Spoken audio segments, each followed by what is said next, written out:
as regime is going down, they are going to do crazy things. What started with Jimmy Carter ends with Trump. Thank you, Israel, and thank you, USA. What do we see? Rescue! What do we say? Thank you! You can see that people are celebrating right now with their hearts. But us Iranians will back up USA and Israel. خامنئي رهبان خامنئي رهبان بار ضد ولاية فقيه. Where were you when humanity and human rights was violated by these people? Now you're speaking? The war that will end all wars has just started. Scarlett Grace with Rebel News. I am here in front of the U.S. Consulate with the Iranian community of Toronto as they celebrate the elimination of Supreme Leader Ayatollah Khamenei yesterday. There was a massive demonstration in Toronto yesterday already planned where they found out the news that Israel and U.S. in a coordinated strike took out the evil dictator of Iran. So today, Iranians are here in front of the U.S. Consulate to thank America, but also to call on the recognition of their chosen opposition leader, Reza Pahlavi.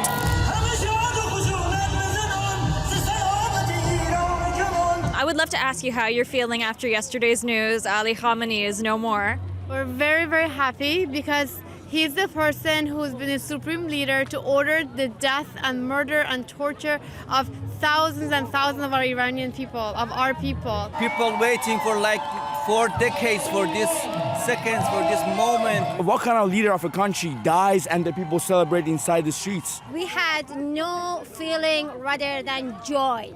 Yesterday was a day of celebration for sure. The Ayatollahs, the dictators killed people in Iran and no one knows. So thank you, Canada, again, to let us to support our countries. One of my family has a bullet from January 10. They take off 8, 3 is still in her leg. Majority of Iranians were happy, putting rap song, dancing in the streets in Richmond Hill, but you don't see that on the front page of CBC. You see the government affiliate people mourning, but that's just 1% of the country. The main concern that we are gathering here is that the CBC News and the other press are not covering why we are having a rally across Canada, and we want all them to know that we are all here. We appreciate Trump, Netanyahu, U.S. military and Israel military for supporting us to get rid of these mullahs. Mr. President Trump, we love him. Thanks to Bibi Netanyahu to help us. Without their help, we couldn't. We had nothing. Thank you, Mr. Trump. Thank you. What do you have to say to President Trump and Bibi Netanyahu? Thank you so much for your support. We are so happy. President Trump and Netanyahu, we respect Netanyahu and Trump in the same way. First of all, we want to say thank you from the bottom of our hearts for always standing with us. First started with Qasem Soleimani and 12 Days War, and right now it's the Supreme Leader. God bless Israel and God bless America. We are standing We all with love Trump. We all love Israel. Trump. We supporting Trump. He did the right thing in the generation. Thank you so much. I trust Trump. I discovered Trump in 2015. I didn't like him when he was dancing in the show, but I said, you know what? I'm good judge of character. U.S. Army! Bibi Trump! Fight, fight, fight! Bibi Trump! Fight, fight, fight! No president had, can I curse? No, didn't have the balls to do something like that, but he went on and did it. Thank you, Tehran. You kill Khamenei. Khamenei at 40 years, they killed thousand Iranian. About 80,000 people got killed in 3 days. This is a huge thing. And I want to say a very special thank you to Netanyahu and the people of Israel and the people of Canada and America. I think every person, American, Israeli, that dies in freeing Iran, they should be forever remembered. John Nuns in Iran, and they should be taken care of. My friends in Iran, I've talked to them like they're so happy and really love Trump, Israel. 47 years we wait for that moment. Last night, we sleep peacefully, finally. Thank you! Thank you! With Israelis, everybody's saying that they control America. Like, this is ridiculous. People gotta get out and just figure out they cannot just say random stuff. We are in the midway. The war that was started over there will soon finish in Middle East, but we have more wars over here in North America, in Europe, with these leftist, corrupt, woke people who don't understand what is happening to them and what is coming to them by Islamists and leftists.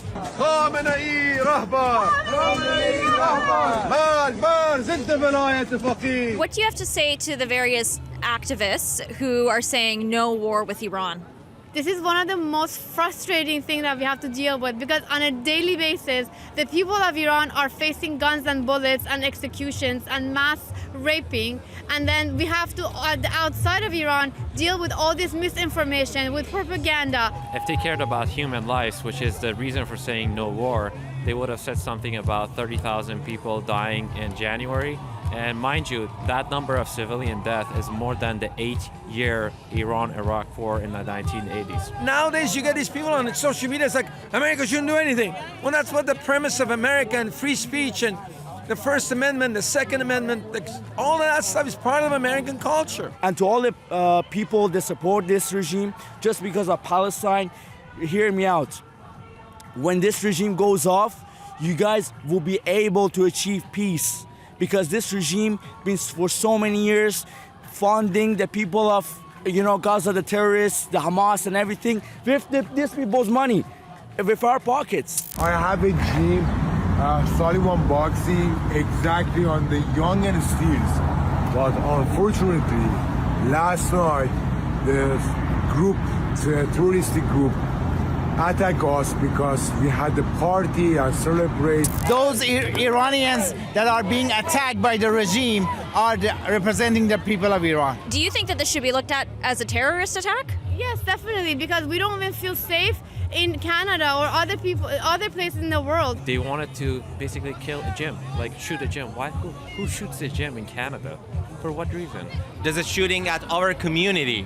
We have let many terrorists to come to this country in the name of immigrants, in the name of asylum seeker, and they will be a big problem soon for us. This is just acts of terrorism. I really want the police of York Region and Toronto to do the best they can to find these people, because today, if it happens to one of us, tomorrow it can happen to all of us. The police should step up and find out who's doing it, check out the cameras, and I think any kind of violence, political or non-political, stealing people's cars, shooting people you don't like, it's just not a Canadian way of doing things. We're standing for humanity. We're standing for people of Iran. We're standing for freedom. And we should not be terrorized in a free country. And this definitely should be looked at. God forbid, if anyone was there, it's going to be a disaster. But fortunately, no one was there. Nothing happened serious.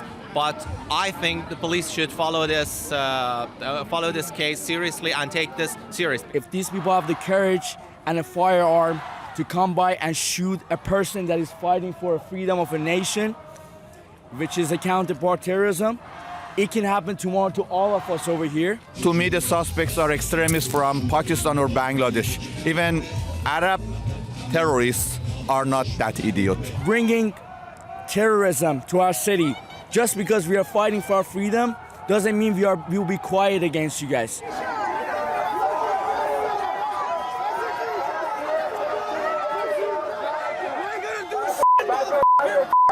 What did that guy do? They are idiot Pakistanis. They are worse than Arab terrorists. Did he say something against the Shah? Or He said death to IDF. To me, for the moment, we support IDF, we support Netanyahu, we support USA, we support Trump. Thanks, Trump. He just started saying Israel and USA, and I don't know exactly what he was saying in the beginning. It didn't really fully make sense, but we made sure to show him that we support Israel and USA, and we thank them for killing that murderous regime and helping us. The police of Toronto, you guys supported us for so many years, and today we saw it. Thank you very much. Thank you, Rebel News, for always standing with us also. We have a leader, we have Reza Pahlavi, who is coming.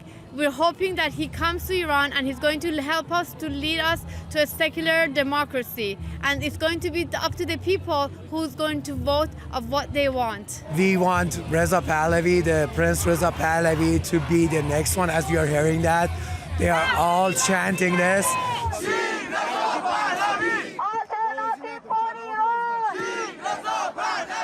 We will continue fighting to bring our Shah back to Iran as a king. We want to create a democracy and make Iran great again. We're just waiting for our king to say come to the street in Iran and people take over and that's it.